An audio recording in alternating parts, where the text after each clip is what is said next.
By divine grace comes the peace in which all sorrows end, and the intellect of such a person of tranquil mind soon becomes firmly established in truth. When a man attains peace, all sorrow and suffering caused by the unbalanced mind and senses come to an end. By peace and purity, the mind is soon fixed in the self. कोई भी आदमी काम करने क्यों जाता है? उसकी जड़ में जाओ, कंडीशनिंग से परे हटके। कुछ चाहिए तुम्हें बियॉन्ड।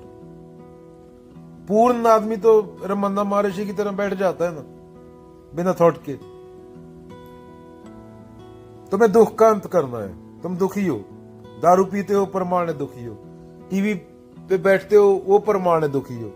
गांजा पीते हो, वो परमाणु दुखी हो। जैसे डायोजनीस बोलता था ना कि इसके अंदर तो पूरी दुनिया जीत के बाद आराम करेगा, अभी बैठ के कर ले मेरे साथ। तब तक क्या पता दुनिया जीतने के बाद बचेगा नहीं बचेगा, मर जाएगा। वही हुआ, मर गया वो। मैं तो अभी आराम कर रहा हूं, इतना मत्था मार के क्या। तो दुख का अंत,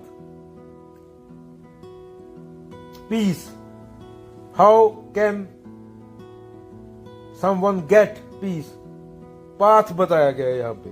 When the mind is free from impure impulses, the aim of spiritual life is achieved. Just as in a clean mirror, the reflection is perfectly clear, even so in the purified mind, the self shines forth in its own splendor and glory. Vashishtha बोलते हैं, the purity of mind arising from the deep knowledge of truth is moksha liberation. तो हर कोई आदमी मुक्ति के लिए भाग रहा है, आजादी के लिए भाग रहा है, सत्य के लिए भाग रहा है। अहम को क्या चाहिए? सत्य। पर कंडीशनिंग उसकी बुरी हो गई, क्योंकि समाज ने पूरा उसका खोपड़ भर दिया गंदमन से। Sage Vasisht states that purity of mind arising from the deep knowledge of Atma or Satya is moksha liberation. तो माइंड प्योर नेति नेति करके, नेति नेति प्रोसेस है, शुद्ध मन जब पूर्ण शुद्ध हो जाएगा तो सत्य के साथ एक हो जाएगा। क्या होगा? तो elimination of all sorrow and suffering और resetting of the resting of the mind firmly in truth. For one satisfied in truth, the threefold miseries of material existence exist no longer. In such satisfied mind, one's intelligence is soon well established. Nagarjuna रसायन शास्त्री थे, chemist थे अपने time में, पुराने जमाने में। तो उन्होंने देखा कि दो रसायन मिला के एक रसायन बन रहा है, दो रसायन खत्म हो रहे हैं, क्या उनकी मौत हो रही है, इसको मृत्यु बोल दिया। लोहे से ऑक्सीजन टकराया, लोहा कहां गया? लोहा खत्म हो गया। लोहे से ऑक्सीजन टकरा गया, लोहा खत्म हो गया ना, मर गया लोहा। राम नाम सत्य है लोहे का। तो कौन मर रहा है? पदार्थ मर रहा है क्या? कौन जिंदा हो रहा है? कौन पैदा हो रहा है? शून्यवाद, नथिंगनेस।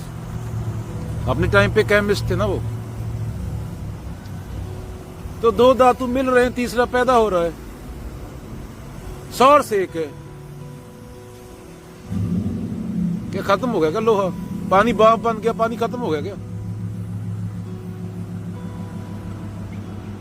देखा जाए प्रकृति से ऊपर उठ जाओ, चेतना है जहां पे सिर्फ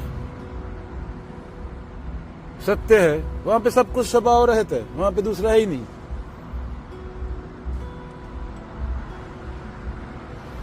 जो मन से ना उतरे माया कहिए सोए। दो पदार्थ मिलके तीसरा बन रहा है, तीसरा तबाह हो रहा है, चौथा बन रहा है। तो उसको राम नाम सत्य बोल दिया, घर में बच्चा आया, बधाई दे दी, चार मूर्ख को नाचे, लड्डू बांट दिए, किसी को पता नहीं। वो भी कंडीशनिंग, ये भी कंडीशनिंग। 3 मूर्ख पहले से भी 4 हो गए, ऐसे 8 बिलियन हो गए। 8 बिलियन ने ट्रिलियंस ऑफ स्पीसीज बर्बाद कर दी। धर्म का कोई भविष्य नहीं है, धर्म का मजाक उड़ने वाला है। जो आदमी बाबा नानक, कबीर, बुद्ध को नहीं समझेगा और माथा टेकने पे ध्यान देगा, हर प्रथा का मजाक उड़ने वाला है। क्योंकि इंसान अभी मंगल पे पहुंच गया तो तुम्हारे बच्चे तो तुम्हारा मजाक उड़ाएंगे, बाहर पढ़ लिख के पूरा मजाक बनोगे। इंडिया पूरा मजाक का पात्र बना हुआ दुनिया में। अभी औरत बच्चा पैदा नहीं करेगी, रॉबोट बच्चा पैदा करेगा। अंडाणु और शुक्राणु रॉबोट के अंदर डालो, वो 9 महीने बच्चा पालेगा। नई टेक्नोलॉजी आई अभी, रॉबोट बच्चे पैदा करेंगे और तुम भगवान की लगी हुई है। जो आदमी खुद को नहीं समझेगा, आत्म अवलोकन, जिड्डू कृष्ण मूर्ति, बाबा नानक, एकमकार, शून्यवाद, कृष्ण की गीता, जो इन चीजों पे विचार नहीं करेगा, तथाकथित पंडितों वाला, बौद्धों वालों का धर्म है, उसका भविष्य 0 है। तो मजाक का पात्र बनेंगे। सांप को दूध पिलाने वाले, या हाथी की पूंछ पकड़ने वाले, या पीपल के पेड़ के नीचे तेल डालने वाले, गोबर खिला रहे हो। बाहर के लोग देखते हैं, वो तुम्हें देख के हंसते हैं। कॉमेडी शो है इंडिया बाहर के लोगों के लिए, तुम्हारी आस्था। और तुमने संतों और ऋषि को ही मजाक उड़ा दिया। वो कितने ईमानदार लोग थे, उनकी बातों में बड़े बड़े फिलोसफर दुनिया के बात करके गए, पर इंडिया वालों, बौद्धे वालों ने, इंडिया भी गुलाम रहा और उन संतों का ही मजाक बनवाया, जिन्होंने आत्मावलोकन करके एकमकार तक पहुंचे, शून्य तक पहुंचे, इन्फिनिटी तक पहुंचे। नेति की जिन्होंने पूरी कचरे की, जो मन से ना उतरे माया कहिए सोए। टाइम पे ही बोल गए, समय पे ही बोल गए, जेती मन की कल्पना काल का आवे सोए। समय होता ही नहीं है और तुम सांपों को दूध पिला रहे हो। बहुत मजाक उड़ेगा तुम्हारा। उड़ भी रहा है बाहर के देशों में, गोबर खा रहे हैं, मुंह से नहा रहे हैं, भूतें पकड़ रहे हैं। मजाक के पात्र बन गए तुम लोग। बीर साहब बोलते, पहले दही जमाया फिर दूध धोना। पहले मेरा नाना आया, फिर पहले मेरी मई आई, फिर मेरा नाना आया। तो कार्य कारण को उल्ट कर देते हैं, कार्य और कारण को उल्ट कर देते हैं। दुख तुम्हें इसलिए मिला कि तुम कर्ता बने बैठे थे। दुख के बीज बहुत पहले से बोए जा रहे थे। तुम्हें सुख चाहिए था, तुम्हारे अंदर कामना थी, तुम ईगो थे, कॉन्फ्लिक्ट था। अगर तुम ईगो नहीं होते तो फिर तो सत्य बचता है, फिर तो एक बचता है। एक भी खत्म हो जाता है। राम कबीरा एक हुए, वहां पे दोनों खत्म। तो कहा क्या बचता है? 0, 0। तो वहां पे दुख कैसा? कबीर साहब बात भी साधु लोगों से करते हैं। साधु माने जिसके अंदर जिज्ञासा है, कोई सर पे टोपा या जूड़ा करने से नहीं। कबीर साहब इनसे तो बात ही नहीं करते जो अरबों खरबों घूम रहे हैं। कबीर साहब बोलते हैं, सुनो भाई रामू, सुनो भाई शामू, सुनो भाई जंटा सिंह, सुनो भाई तोता सिंह। तो बात भी साधु से करते हैं जो ज्ञानी है। उनको पता है मूर्ख लोगों ने उनकी मूर्तियां बना के उनके सर के ऊपर दूध डालना है 200 साल बाद। तो दोहों में बात भी साधु से करते हैं। साधु जिसके अंदर जिज्ञासा हो। हर किसी के लिए नहीं है। हर कोई तो सांप को दूध पिलाएगा ऊपरी मतलब निकाल के। तो बात भी जिज्ञासु से करते हैं, बात भी उससे करते हैं जिसके अंदर बोध है, थोड़ा क्षमता है। अभी जो दाल टींडा तोरी में ही जी रहा है, उसको क्या समझाएंगे बेचारे को? चुन्नू लाल मुन्नू लाल, सुनो भाई चुन्नू, कहे कबीर सुनो भाई चुन्नू लाल। कहीं बोला है जा मुन्नू लाल? साधु सुनो भाई, साधु हो पहले, काम है साधु वाले। या रात को पौआ मारते हो और फिर कबीर का नाम लेते हो, तो वो तुमसे बात ही नहीं कर रहे। उनको पता है मेरे सर के ऊपर मूर्ति बना के दूध डालेंगे, जैसे बुद्ध के डाली। बुद्ध की मूर्तियां पड़ी हैं यहाँ पे, बाहर बिक रही हैं 500-500 रुपए में। कबीर तो सीधा पूछेंगे ना, बुद्ध तो सीधा पूछेंगे कि अंदर जानवर बैठा, उसको जानना है, उससे भागना नहीं है। कामना कहां से आ रही है? पैसा देखता है किसी के पास, कोई $1 मिलियन लेके बैठा टीवी पे, तब क्या महसूस करता है? कौन महसूस करता है? वो कहां से आया? तो सीधा सवाल करेंगे, भागेंगे नहीं। वो गुरुद्वारों में जाके, मंदिरों में, मस्जिदों में जाके माथा नहीं टेकेंगे। कि जो लालच है, टीवी पे देखता है $1 मिलियन और फिर लोगों को लूटने की कोशिश करता है, वो कहां से आया? जब कोई स्त्री देखता है टीवी पे, फैशन टीवी पे चल रही है छोटे कपड़े डाल के, तो जानवर है अंदर, वो कहां से आ रहा है? वो तो सीधा सवाल करेंगे। वो ग्रंथों के पास नहीं जाए, ग्रंथ तो बोलते हैं तेरे अंदर है। काय का ग्रंथ? कौन सा ग्रंथ? लैंग्वेज के कुछ शब्द लिख दिए, उसके जरिए उस पर विचार करना होता, उसको माथा नहीं टेकना होता। निष्काम अवलोकन, टोटल अवेयरनेस में। भागना नहीं होता, दारू नहीं पीनी होती, गांजा नहीं फूकना होता। देखना होता है कि ये क्यों आ रहा है मेरे अंदर, ये विचार लूटने का, चोरी करने का। क्या मिलेगा इससे? किसको मिलेगा? वो कहां से आया जिसको कुछ मिलेगा? अभी तूने कोई मान्यता बना ली, तू किसी ज्योग्राफी में पैदा हुआ, तेरे कोई औरत पसंद आ गई, तेरे कोई शर्ट पसंद आ गई, तू मार्केट में गया, वो कामना कहां से आ रही है? वो कहां से उठ रही है? उसकी जड़ में जाना। विचार कहां से आ रहा है? थॉट कहां से आ रही है? वो सीधा सवाल करेंगे ईमानदारी से, सच्चा। कोई पखंड के लिए जगाने की भूत नहीं उड़ते, कोई सुपरमैन नहीं उड़ता, no flying monsters, no flying carpets. Simple honesty, simplicity, सहजता, वो है अध्यात्म। कोई भूत प्रेत चुड़ैल, दूध चढ़ाने, पानी पिलाने, कोई बात ही नहीं है। ईगो की बात है पूरी। खुद को जानना, पूरी ईमानदारी, टोटल ऑनेस्टी। ये कामना करने वाला आया कहां से? अगर मैं ब्राजील में पैदा हुआ होता तो ये आता। अगर मैं मंगल ग्रह पे पैदा हुआ तो कोई प्रजाति होता, मंगल पे सभ्यता होती, तो क्या ये सेम सोचता?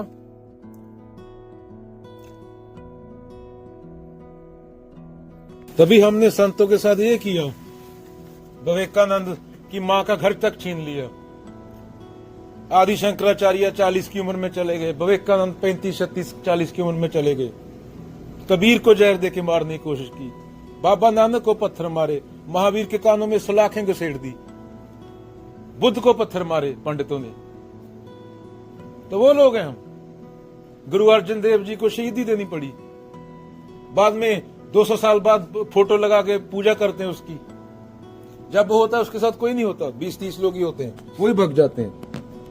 तो वो लोग हैं हम अपनी मान्यता में झूठे पखंडी लोग हैं, एक नंबर के।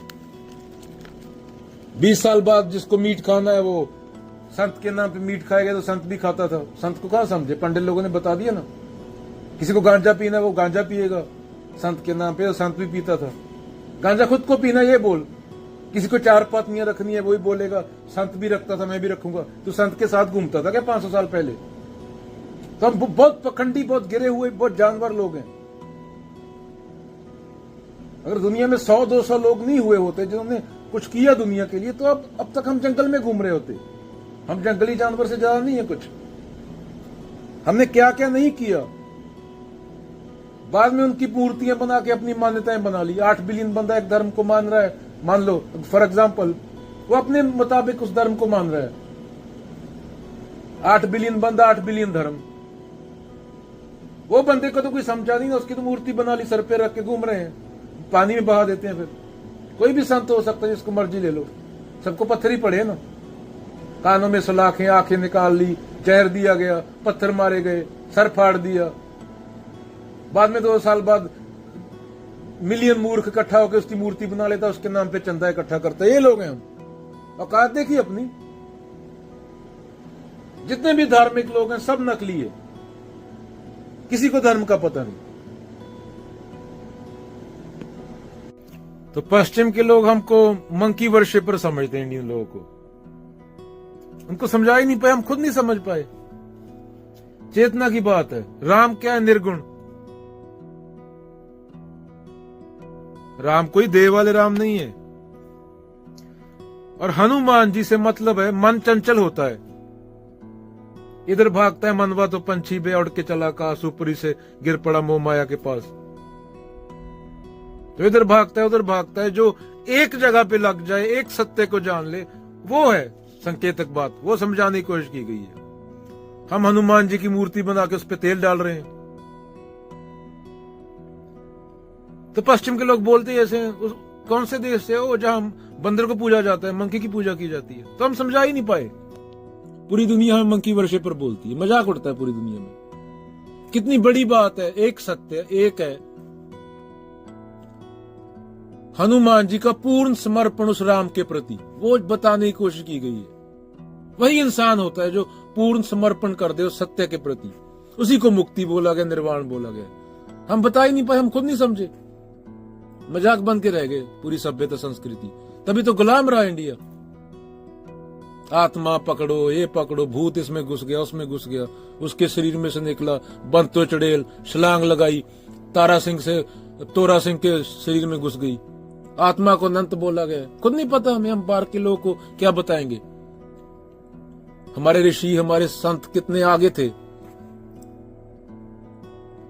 पुराने जमाने में किसी को संस्कृत भाषा समझ नहीं आती थी, इसका फायदा पंडित लोगों ने उठाया। मैं इंडिया में आके पुर्तगीज बोलने लगूं तो साउंड समझ के इंडियन लोग मेरे को ज्ञानी समझने लगेंगे। कोई अच्छे इंग्लिश एक्सेंट में बात करने लगे, उसको ज्ञानी समझने लगते हैं। समझ नहीं आता बोल के रहा है, क्योंकि मान्यता है, माथा टेकने की प्रथा है। कोयल की आवाज सुन के अच्छी लगती है, कोयल क्या ज्ञानी कोयल होगी क्या? तो इसी बात का फायदा पंडित लोगों ने इंडिया के उठाया, कुछ ही मतलब निकाल के बता दिए और लोगों ने विश्वास कर लिया। उन्हीं विश्वासों की वजह से आज तक मूर्ख बन रहे हैं। वैराग्य षटकम श्लोक 2 में आता है, many are inaccessible and perilous places I have travelled and yet obtained no riches, sacrificing proper dignity of birth and social position. In vain have I served the rich like the crows, have I fed myself, devoid of self-respect, at the house of others, in the expectation of gain, and yet, O desire, the prompter of evil deeds, thou art waxing lustier, and art not still satisfied.